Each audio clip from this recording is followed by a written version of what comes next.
Okay, tutaangalia hapo kwenye nani, kwenye pia ya NZD USD tutaangalia next probability movement ya market. Sawa, kwa hapa sawa, nikiangalia overall sawa, market hapa ilifanya movement kubwa ya kubai sawa, kuanzia point E kuanzia hapa hadi hapa sawa, kwa ilifanya market ilifanya movement kubwa ya kubai. So naona kama hii ni consolidation, lakini kwenye higher time frame, so market inaweza kapush juu kama kufanya nini, kama continuation ikataka tena hii sehemu sawa, kwa kutumia Fibonacci kuchora from here point A mpaka point B, nikapata 61.8 as the highest retracement level. So na consider same na uli kwenye lower time frame kama ambavyo unaona. So market imeanza nini, imeanza kama inaonyesha kama dalili kwamba itaanza kupush kwa kuelekea juu. So itaangalia, nitasubiri sawa, kwa sababu hapa ni kipindi cha London session.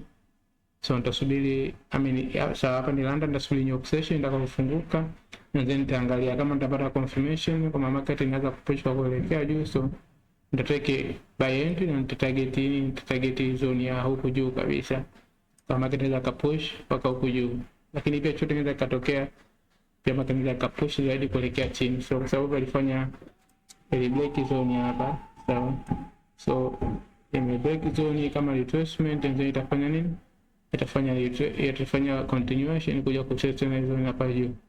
So naangalia kuchukua buy entry kwa upande wa nani, kwa upande wa pia ya NZD USD.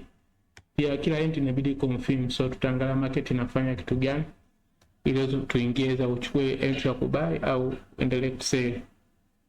Lakini pia kuna video ambazo unaweza kaangalia sawa, kama unahitaji kujifunza jinsi ya kutrade, kujifunza forex. Kuna video nimeziupload tayari kwenye channel yangu ya Million Pips Club, so unaweza kaenda kwenye channel, pia nitaandika hapo chini sawa, Million Pips Club. Unaweza kwenda kwenye channel kujifunza vitu vingi, namna ya kutrade na concept mbalimbali. Lakini pia kama unahitaji pia kujifunza namna ya kutengeneza robot kwa kutumia AI, pia lecture hiyo pia ipo kwenye channel yangu, so unaweza kuangalia kwenda kujifunza.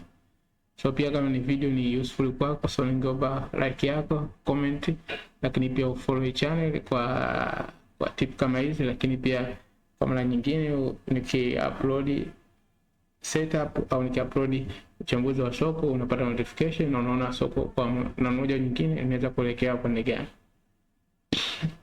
So naomba ulike video, comment, lakini pia subscribe channel. Ciao.